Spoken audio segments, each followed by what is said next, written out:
Sleeping Beauty by the Brothers Grimm. A king and a queen once upon a time reigned in a country a great way off, where there were in those days fairies. Now this king and queen had plenty of money, and plenty of fine clothes to wear, and plenty of good things to eat and drink, and a coach to ride out in every day. But though they had been married many years, they had no children, and this grieved them very much indeed. But one day, as the queen was walking by the side of the river, at the bottom of the garden she saw a poor little fish that had thrown itself out of the water and lay gasping and nearly dead on the bank. Then the queen took pity on the little fish and threw it back again into the river, and before it swam away, it lifted its head out of the water and said, "I know what your wish is, and it shall be fulfilled. In return for your kindness to me, you will soon have a daughter." What the little fish had foretold soon came to pass, and the queen had a little girl so very beautiful that the king could not cease looking on it for joy, and said he would hold a great feast and make merry and show the child to all the land. So he asked his kinsmen and nobles and friends and neighbors. But the queen said, "I will have the fairies also, that they might be kind and good to our little daughter." Now, there were 13 fairies in the kingdom, but as the king and queen had only 12 golden dishes for them to eat out of, they were forced to leave one of the fairies without asking her. So 12 fairies came, each with a high red cap on her head, and red shoes with high heels on her feet, and a long white wand in her hand. And after the feast was over, they gathered round in a ring and gave all their best gifts to the little princess. One gave her goodness, another beauty, another riches, and so on till she had all that was good in the world. Just as 11 of them had done blessing her, a great noise was heard in the courtyard, and word was brought that the 13th fairy was come. With a black cap on her head, and black shoes on her feet, and a broomstick in her hand, and presently up she came into the dining hall. Now as she had not been asked to the feast, she was very angry, and scolded the king and queen very much, and set to work to take her revenge. So she cried out, "The king's daughter shall in her 15th year be wounded by a spindle and fall down dead." Then the 12th of the friendly fairies, who had not yet given her gift, came forward and said that the evil wish must be fulfilled, but that she could soften its mischief.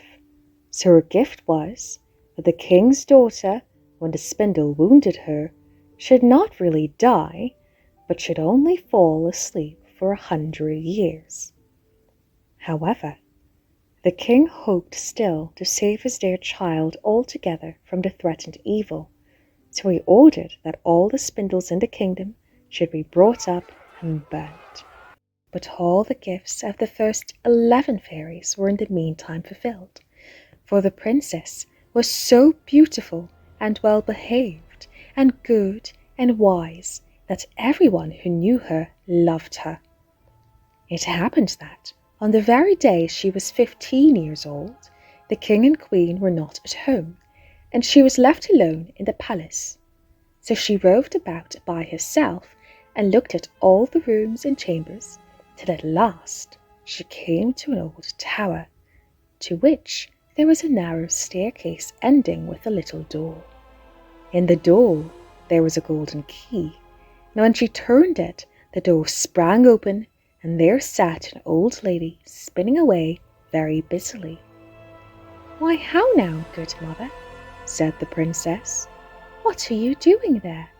"Spinning," said the old lady, and nodded her head, humming a tune, while buzz went the wheel.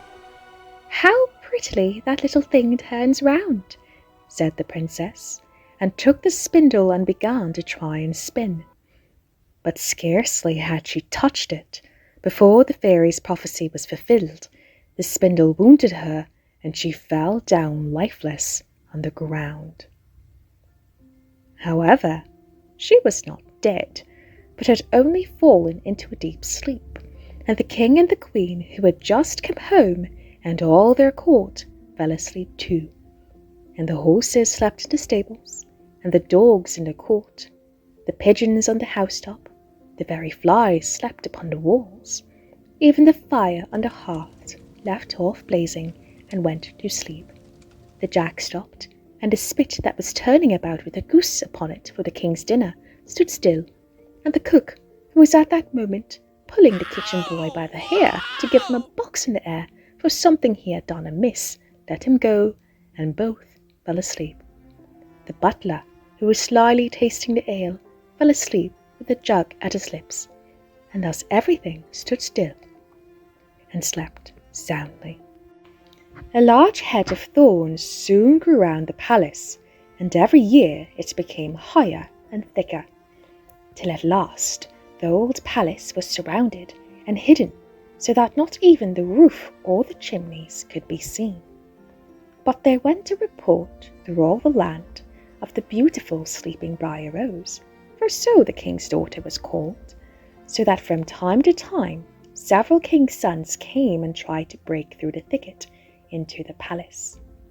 This, however, none of them could ever do, for the thorns and bushes laid hold of them as it were with hands, and there they stuck fast and died wretchedly. After many, many years, there came a king's son into that land, and an old man told him the story of the thicket of thorns, and how a beautiful palace stood behind it, and how a wonderful princess called Briar Rose lay in it asleep with all her court.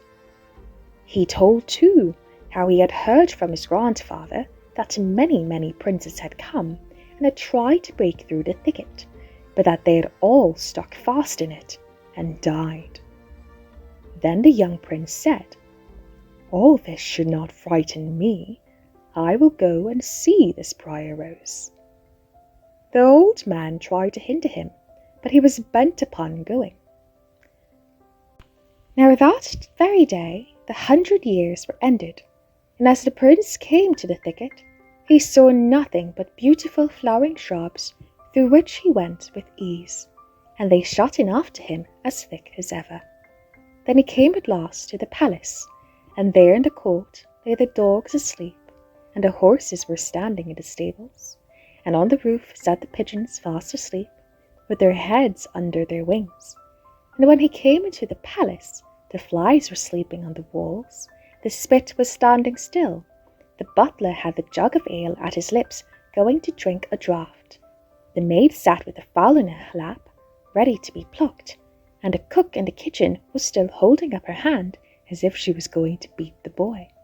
Then he went on still farther, and all was so still that he could hear every breath he drew, till at last he came to the old tower and opened the door to the little room in which Briar Rose was, and there she lay, fast asleep on a couch by the window.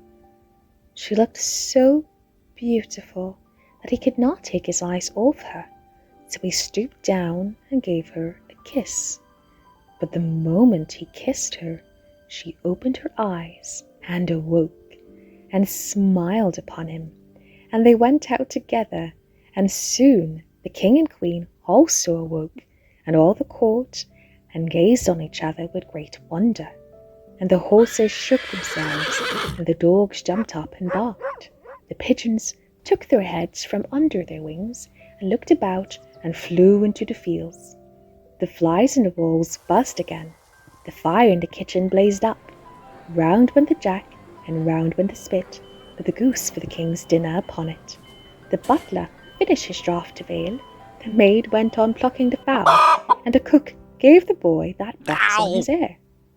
And then the prince and Briar Rose were married, and the wedding feast was given, and they lived happily together all their lives long. The